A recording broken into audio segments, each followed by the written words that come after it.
Ya, tadi kan udah pembahasan NFT tuh ya, segala macam bentuknya dan lain-lain sebagainya. Sebenarnya tujuan buat NFT untuk diri sendiri itu apa sih? Tujuannya tuh untuk kita membuat NFT gitu. Oke, tujuannya. Jadi kalau kita lihat tujuannya, ada dua tujuan nih. Tujuan dari si artis ya. Oke. Kenapa artis membuat NFT? Ya tujuannya tentunya kan ingin berkarya. Dan sekarang itu kan karya visual art itu kan sekarang banyak yang udah digital. Kalau digital itu kan dia lebih mudah untuk diduplikasi dan sebagainya. Jadi kalau misalnya kita punya karya, kita mau duplikasi kan kita tinggal bawa aja nih filenya. NFT kita download, kita bawa filenya ke tempat pengeprintan, kita print sesuai ukuran yang kita suka, kita tinggal pajang di ruang tamu kita atau di ruang dining room kita ya, atau di kantor kita gitu. Simple kan? Dari situ artis bisa menjual karyanya. Artis akan mendapatkan uang dari penjualan itu. Kemudian kayak yang namanya karya seni itu kan bisa diperjualbelikan. Nah, ketika seseorang memperjualbelikan suatu karya seni, maka artis itu juga akan mendapatkan royalti yang langsung akan dikreditkan gitu. Dikreditkan ke walletnya dia. Walletnya kan tentunya harus pakai crypto wallet ya. Nah, sehingga dia akan terus-menerus mendapatkan royalti. Jadi nggak pusing-pusing harus ngemis-ngemis royalti. Kalau sekarang kan misalnya kita bikin nih karya seni, anggaplah bikin musik ya kan, kita lempar ke label ya kan. Kemudian nanti kita kan secara berkala kita nanya, Mas label, ada royalti nggak? Ada royalti nggak buat album saya yang ini? Ada royalti nggak buat single saya yang ini? Gitu. Syukur-syukur kalau labelnya mentransfer tiap bulan ya. Tapi kadang-kadang kan ada yang setahun, 6 bulan. Royaltinya dikumpul-kumpul aja. Kalau misalnya nggak ditagih, ya nggak dibayarkan. Makanya kan kasihan para artis-artis ini ya, atau musisi-musisi ini gitu. Karena kan mendapatkan uangnya dari situ, royalti ya. Iya. Kalau untuk seniman itu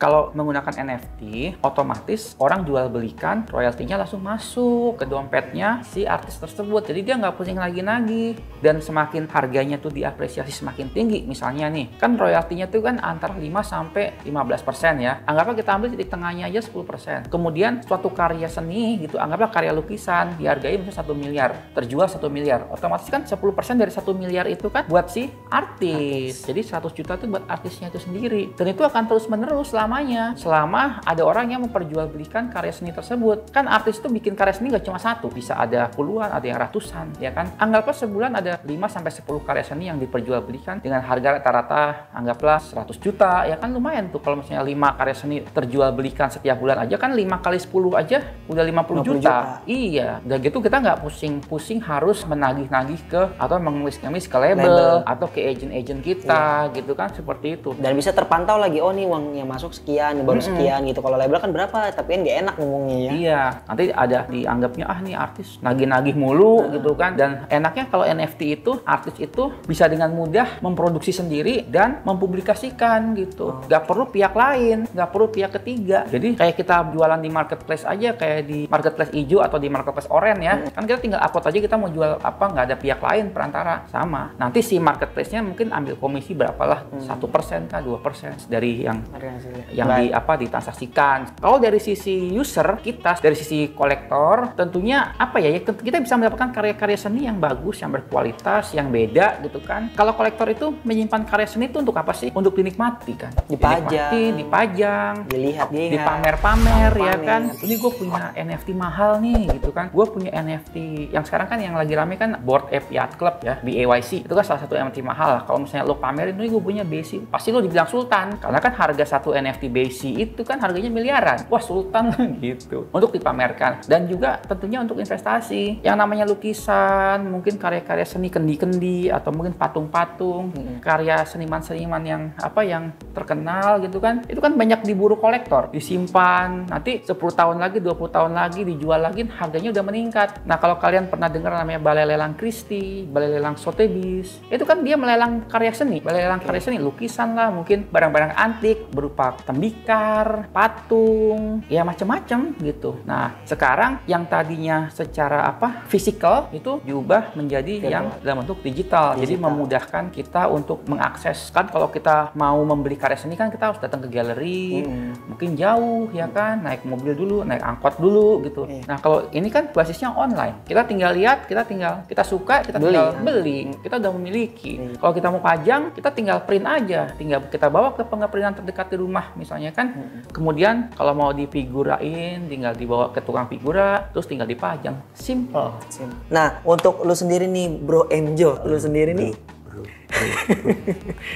Kalau lu sendiri nih bro, lu membeli NFT itu dari blockchain mana sih? Dan faktor apa aja yang penentu nih buat kita nih sebagai orang awam nih, menurut pandangan lu sendiri, kita bisa membeli NFT tersebut? Oke, yang pertama kalau blockchain. Sebenarnya blockchain itu ada banyak dan nggak semua blockchain bisa mendukung NFT. Nggak semua blockchain bisa mendukung tokenized economic. Contohnya kayak Bitcoin itu kan dia nggak bisa gitu. Kayak Litecoin juga nggak bisa, Dogecoin juga nggak bisa. Tapi kayak Ethereum itu bisa, terus Polygon Network itu bisa, Solana itu bisa, terus Phantom, dan masih banyak lagi sih sebenarnya blockchain yang bisa mendukung NFT. Nah kalau gue sendiri, karena saking banyaknya blockchain ya, gue nggak cuma pakai 3 sih sejauh ini. Oh, 3 blockchain tuh? Apa aja tuh? Yang pertama gue pakai blockchain Ethereum. Ethereum teman-teman bisa dicatat tuh. Karena Ethereum merupakan blockchain yang bisa atau menyediakan untuk NFT.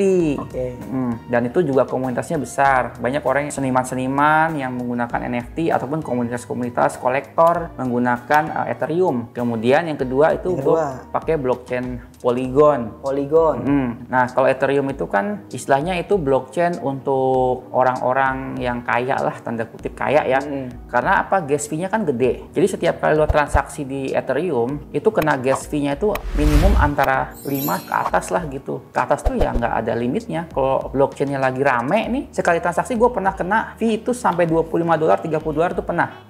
Cuma sekali transaksi doang. Tapi kalau lagi murah ya dia bisa $5, $3 gitu. Rata-rata sih kalau untuk transaksi NFT menggunakan marketplace kayak OpenSea itu sekitar $5 sih. Lalu untuk Polygon ya. Nah, Polygon ini juga salah satu blockchain yang favorit. Kenapa? Karena gas fee-nya tuh murah dan dia itu transaksinya cepet banget. Kalau kita pakai tuh cuma sekitar $0,01 lah, 1 sen doang. 1 sen berapa tuh? 1 sen itu kan 1/100. Jadi kalau 15.000 bagi 100, 15 rupiah lah ya. 15 rupiah. Sekitar segitulah gitu. Tapi memang kalau Polygon itu susahnya memang komunitasnya masih belum banyak. Jadi memang NFT di Polygon itu biasanya suka mandek di harga. Mandek di harga gitu. Tapi banyak NFT murah di situ. Nah, kalau yang ketiga nih salah satu blockchain yang rame untuk NFT ya, selain Ethereum, itu Solana. Nah, kalau Solana itu bisa hampir sebagian besar NFT itu di sana. Komunitas NFT menggunakan blockchain Solana itu besar banget gitu ya. Nggak cuma dari Indonesia, tapi di luar negeri juga banyak. Karena memang kapasitas transaksinya yang besar dan kecepatannya juga tinggi. Almost instantaneously gitu. Hampir seketika. Walaupun kadang-kadang kalau misalnya dia lagi padat gitu ya, kadang ngalamin sedikit ini juga ya. Logging juga ya gitu. Jadi agak lama lah. Jadi tadinya 2 detik, 3 detik jadi semenit gitu ya. Tapi itu kadang-kadang aja sih. Itu gue cuma pakai 3 blockchain ini. Nah, yang paling bagus komunitasnya ya Solana sama Ethereum.